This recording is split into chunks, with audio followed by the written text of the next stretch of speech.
आज सरकारने किंवा माननीय मुख्यमंत्र्यांनी जे काही उत्तर दिलं ते समस्त मराठा समाजाची फसवणूक करणारं, मराठा समाजाला वाऱ्यावर सोडणारं उत्तर होतं। खरं तर ओबीसी आणि मराठा दोनही समाजाच्या काही प्रश्न होते या सभागृहामध्ये चर्चेला गेले होते।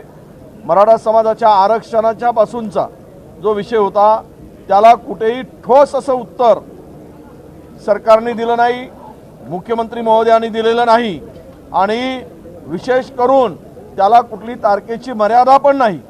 म्हणजे आजचं उत्तर खोदा पहाड निकला चुहा असं म्हणता येईल।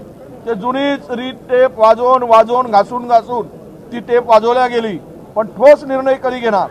ज्या तारीख पे तारीख तुम्ही दिली आणि तुम्ही 24 तारीख शेवटची दिली होती, त्या 24 तारखेच्या आत मराठा समाजाचा आरक्षणाचा प्रश्न सुटेल, ओबीसी समाजाला धक्का न लावता सुटेल अशी जी काही वक्तव्य केली गेली सरकारकडून, त्या सर्वांना हरताळ फासण्याचं काम झालं आणि सर्व समाजाला वाऱ्यावर सोडण्याचं काम झालं।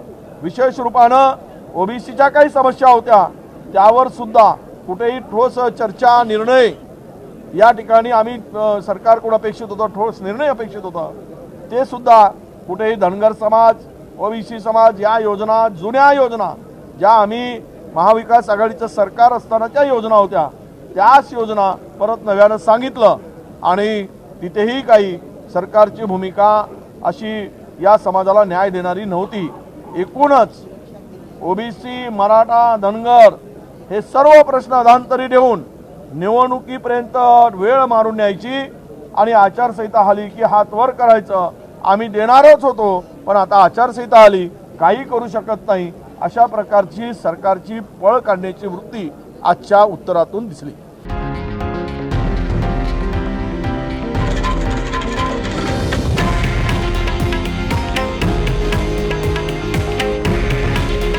हे आहे देशातील नंबर 1 न्यूज नेटवर्क आणि आपण पाहत आहात TV9 मराठी।